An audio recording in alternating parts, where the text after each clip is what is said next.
Hello, this is Mark Brown, a bronze president with ARC Technologies. I'd like to speak to you today about a key takeaway I took from our Heartology call this week in regards to relationships, two specific relationships, a social relationship or a relational relationship.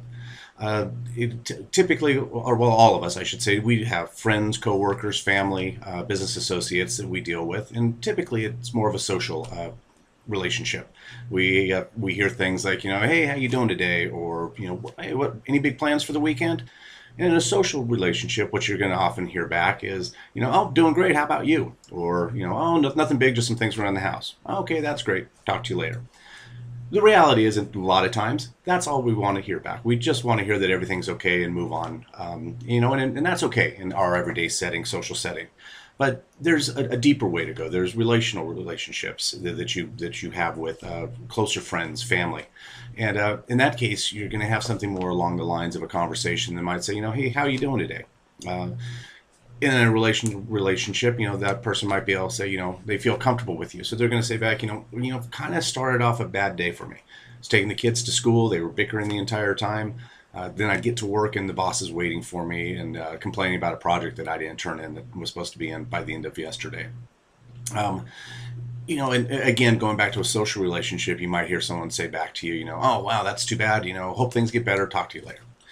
But with a relational relationship, you have somebody that is more interested, more connected with you, and in that case, you might have someone say back to you, wow, that's really too bad. How you feeling? How you doing with this? By opening that and asking that question and being that relational relationship, it gives the person a chance to reflect upon it. Now after they think about it, maybe they say, well, I was feeling bad, but when I think about it, the kids are kids, they bicker, and the truth is that project, I was supposed to get it done. I chose to go home early last night and I didn't complete it, so I can admit that that's something I should have taken care of, and. But thanks for listening to me. That helps. And appreciate it. As you can see, I mean, of those two conversations, you have the difference that somebody feels by being able to open up and think about what was bugging them, and in this case, admitting that they had something that they could kind of own themselves and let that out. Opens things up to kind of let you feel better. You feel better about it, and you've had that chance to let that out. And between those two conversations, I think it's obvious which is a better conversation where both parties walk away feeling better.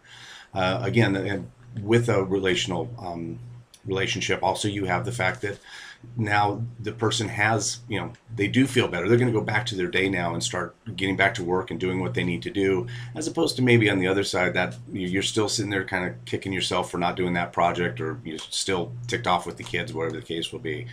One more thing about this, if you really think about it, is because that happened, and this is the powerful part about the relational relationship, is it gave you the chance to get that off your chest. You feel better, which by feeling better means you recharged yourself. You're ready to go, and I think that we all would enjoy that. So next time you're talking to a good friend or family, do yourself a favor. Take that time to ask the extra question, see how they're doing, and really see how it is. I promise you, both you will feel better in the end. So until next time, have a great day.